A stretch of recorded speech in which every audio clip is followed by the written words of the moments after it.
The CDC finally has a permanent director for the first time in about a year.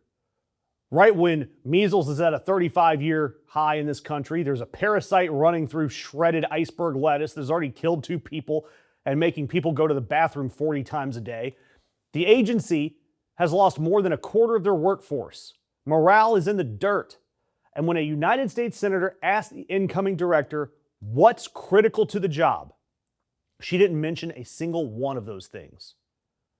Dr. Erica Schwartz got confirmed this week, 51-44. Almost dead along the party lines. Former Deputy Surgeon General, retired Coast Guard Rear Admiral, Trump's third swing at trying to fill this job after the first 2 ended up in flames.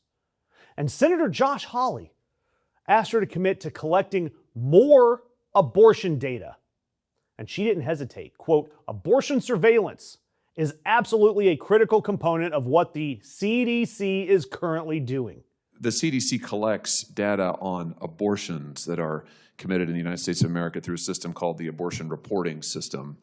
This system is voluntary, and so a number of states, not coincidentally large blue states, do not turn over any data. Would you commit to trying to get as much information, again, to collect the data on the number and circumstances of abortions as is provided for in this system, to collect that data from these states and to work with those states that are currently holding out and not giving it to actually get the data so that we can know, we can get a picture of what really is going on here? Will you do that? Senator, you have my commitment. Abortion surveillance is absolutely a critical component of what the CDC is currently doing. To your point, it may be moved to another agency within HHS. A critical component. Not the measles outbreak, not the lettuce that's killing people. Surveillance of women.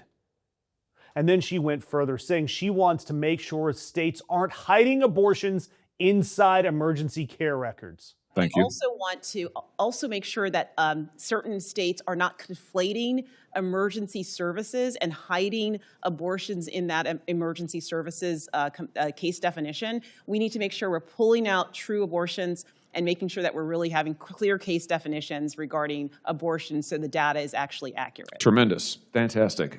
Thank you for that. There's no evidence, by the way, that that's happening anywhere. None. But what we do have evidence of in state after state is women nearly dying, and in some cases, actually dying, all because a doctor was too scared of a state abortion ban to treat a miscarriage and to give that woman the medical care she needed. That's the actual health emergency, and yet the incoming director of the CDC looked at that, and her instinct was that we need better tracking of the women. And look, I have spent years doing data analysis on sensitive personal health information, real data work, in litigation, where the numbers had to survive somebody hostile looking at them. And I'm going to tell you how this actually operates. You don't go ask for and collect a giant pile of sensitive personal data and then figure out what it's for later.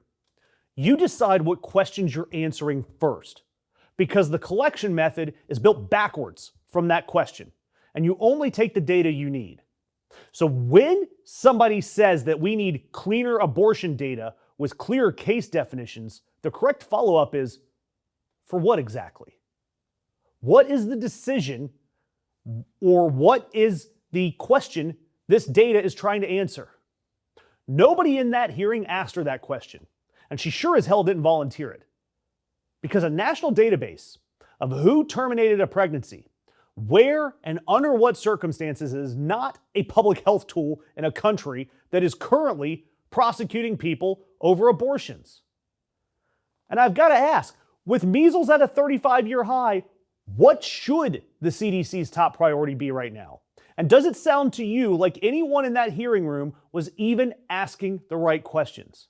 Because on the actual crisis she's inheriting, she wouldn't give anybody a straight answer.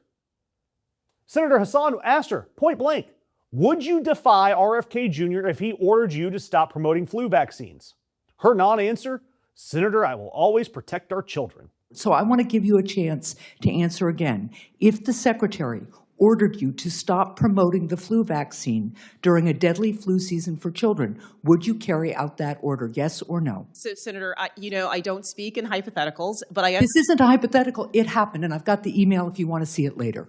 So yes or no? Are you going to protect our kids, or are you going to follow an uninformed order from the secretary. Senator, I will always, always protect our children. I So will you protect would the health refuse that order, yes or no?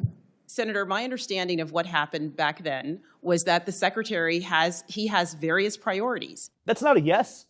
That's not a no. Then Bernie Sanders asked her to commit to pulling the CDC's own misinformation that links vaccines to autism off its website. Her response, "You have my commitment that I will look at that exact website. I have not seen that. I will speak with the secretary." If confirmed, will you commit to removing information on the CDC website suggesting a link between vaccines and autism? If confirmed, Senator, you have my commitment that I will look at that exact website. I have not seen that. I will speak with the secretary to understand why But the that secretary information- has put that stuff up there. I will speak with the secretary. RFK Jr., the man who fired her predecessor after 29 days because they refused to rubber stamp exactly that type of nonsense. That's the guy she's going to go check with about whether or not vaccines cause autism. That's her chain of command. Good luck.